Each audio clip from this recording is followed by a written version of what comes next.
โดยสบายดียามนี้กายามมักทั่วเลียนแล้วเนาะอยู่บ้านเฮาอยู่ประเทศลาวกะค่ายหลายอันนี้แม่นอยู่น้องคายแม่แก้วเจ็บหัวเข่าเนาะเจ็บหัวเข่ากินยาก็บ่ดีบ่ได้ลมบ่ได้อีหยังแต่ว่าก็เลยได้มากวดอยู่น้องคายไปส่งทีสแกนเบิ่งก็เจ้าว่ามันอักเสบนิดนึงแต่ว่าหัวเข่าก็บ่ทันเสื่อมเทื่อเนาะ อายุสังขารก็เป็นจังซี่แหละขนาดรักษาตัวเองก็ยังเจ็บเนาะบ่เคยลมบ่เคยหยังก็ยังเจ็บก็เลยได้มาคลินิกบ่นี้คลินิกอยู่น้องคายนี่บ่ได้แพงเด้อถึกแล้วก็ปัวดีแม่แก้วเคยมาปัวเทื่อนึงละก็ดีมาก็เลยว่ามาแวะเบิ่งมักทุเรียนอยู่น้องคาย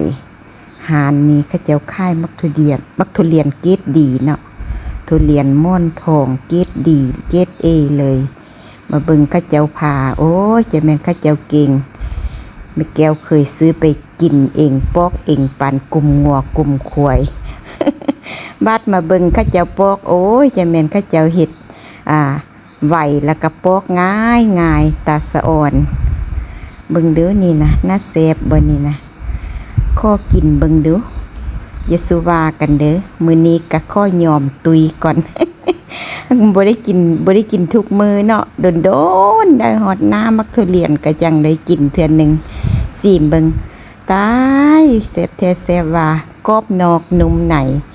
อันกินของใหม่ๆสุดๆนี่ตั้งแซ่บอันตุกเขาเจ้าปอกไว้หั่นก็บ่แซ่บปานได้เด้อ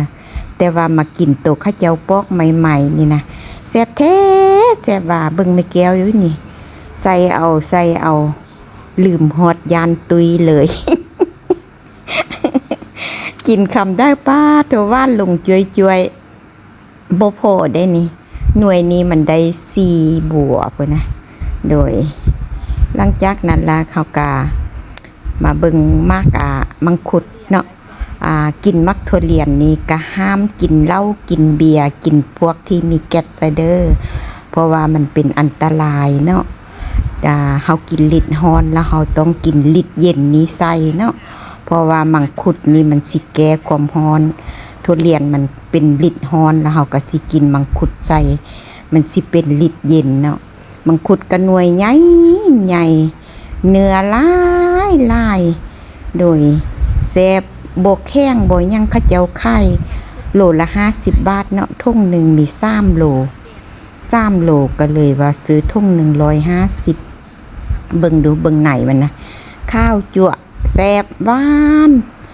ผู้ใดเคยกินมังคุดแล้วขายแกนมันทิ่มบ่ต้องขายทิ่มเด้อแกนมันย่ำกินโลดมันสิเป็นยาได้แกนมังคุดนะ